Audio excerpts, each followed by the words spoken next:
Halo sahabat tani, bagaimana kabarnya?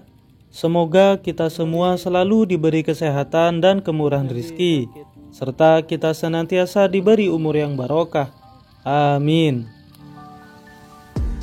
Tanaman semangka merupakan kategori tanaman sayur-sayuran. Meski usianya sangat singkat, namun bukan berarti tanaman semangka tidak membutuhkan banyak modal. Karena pada dasarnya, selain tanaman semangka membutuhkan banyak air, tanaman semangka juga membutuhkan banyak pupuk dan pestisida, sahabat. Sehingga hal ini menjadi alasan bahwa dalam berbudidaya tanaman semangka sangatlah banyak membutuhkan modal. Belum lagi ketika kita membahas sarana seperti perlengkapan pertanian dan juga tenaga kerja, yang pastinya akan semakin banyak nominal modal yang harus kita keluarkan. Namun di lain sisi, buah semangka adalah buah yang terbilang mewah dan sangat laku di pasaran, sahabat. Sehingga meski dalam berbudidaya semangka membutuhkan banyak modal, namun harga jual kerap kali sesuai dengan nominal modal yang kita keluarkan. Kali ini saya akan mengajak sahabat tani untuk melihat bagaimana cara saya dalam merawat tanaman semangka. Lebih tepatnya melakukan pemupukan susulan yang keempat kalinya, sahabat. Namun sebelum lebih lanjut, silahkan tekan tombol subscribe dan juga notifikasinya, agar nantinya ikatan sosial kita terjalin dengan baik. Jika sudah, terima kasih.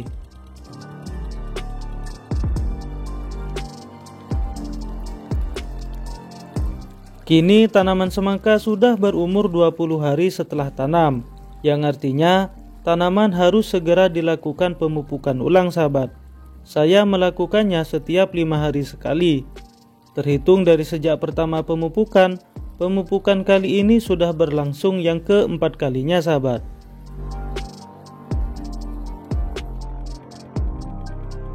Dan untuk metode pemupukan, saya lebih memilih menggunakan metode kocor, sahabat. Karena ketika tanaman masih berumur 20 hari seperti sekarang, metode kocor sangat efektif. Selain menghemat biaya, pemupukan kocor juga cepat terserap dengan baik oleh tanaman.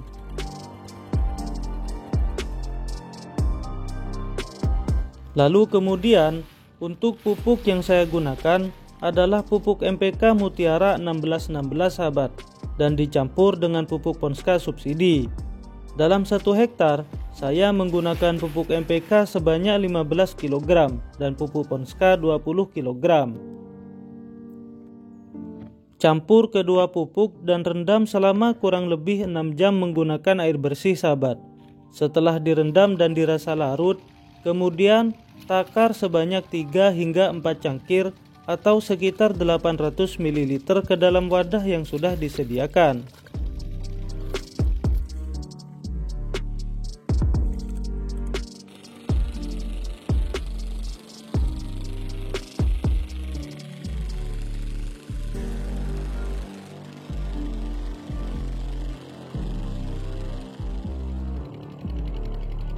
Untuk pengaplikasiannya, sahabat tani bisa kocor pada tiap-tiap tanaman sebanyak 100 ml. Atau agar lebih mudahnya, dalam 1 cangkir dibagi menjadi 2 hingga 3 takaran pada tiap-tiap tanaman, sahabat. Kurang lebih seperti yang ada pada video.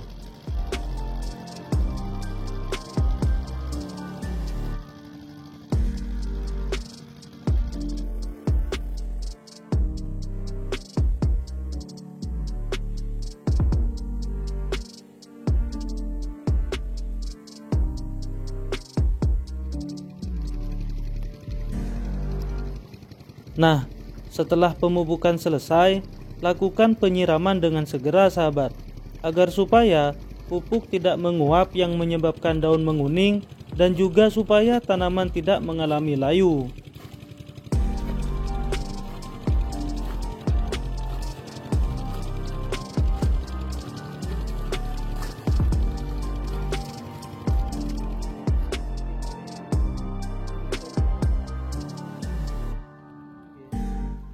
Setelah membahas tentang pemupukan, saya ingin sharing tentang penataan golor atau ranting pada tanaman semangka, sahabat.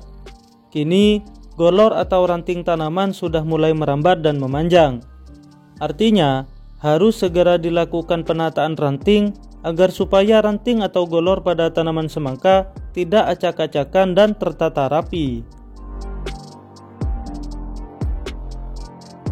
Adapun fungsi dari penataan ranting atau golor adalah salah satunya agar supaya sirkulasi oksigen pada lingkup tanaman tetap memadai, sehingga nantinya buah semangka akan mudah terpompa dengan baik, sahabat. Perhatikan pada video, sahabat. Dikarenakan saya tidak menggunakan jerami sebagai alas ranting atau golor, melainkan menggunakan plastik mulsa, maka saya melakukan penataan ranting dengan cara menjepit dengan menggunakan potongan bambu.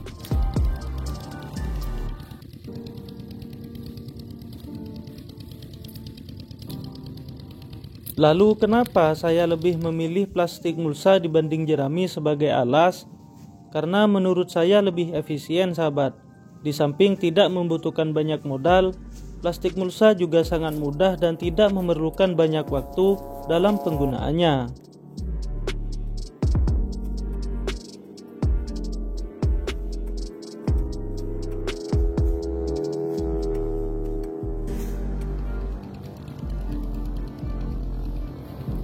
Oh ya, sahabat, pada musim tanam kali ini saya tidak melakukan penyunatan atau topping pada pucuk tanaman, sehingga tanaman terkesan tidak tumbuh dengan serentak dan seragam. Alasan saya tidak melakukannya dikarenakan ada keterkaitan dengan metode pemasaran ketika panen. Mengapa demikian? Karena pada dasarnya, sahabat, ketika tanaman semangka dilakukan penyunatan atau topping, maka pembesaran buah akan serentak dan panen sulit ditunda. Nah, dalam kasus ini, saya sebagai owner berupaya untuk tidak melakukan panen lebih awal, sahabat. Karena sepertinya daerah lokal dekat perkebunan saya akan melakukan panen lebih awal, sehingga mengharuskan saya dan petani sekitar berupaya menghindar supaya tidak terjadi panen serentak. Seperti yang kita ketahui, sahabat, ketika panen serentak atau panen raya berlangsung, pasti harga jual buah akan menurun bahkan anjlok. Jadi, hal ini sangatlah penting untuk selalu diperhatikan. Bisa dipahami ya, sahabat? Itulah alasan saya kenapa tidak melakukan penyunatan atau topping pucuk.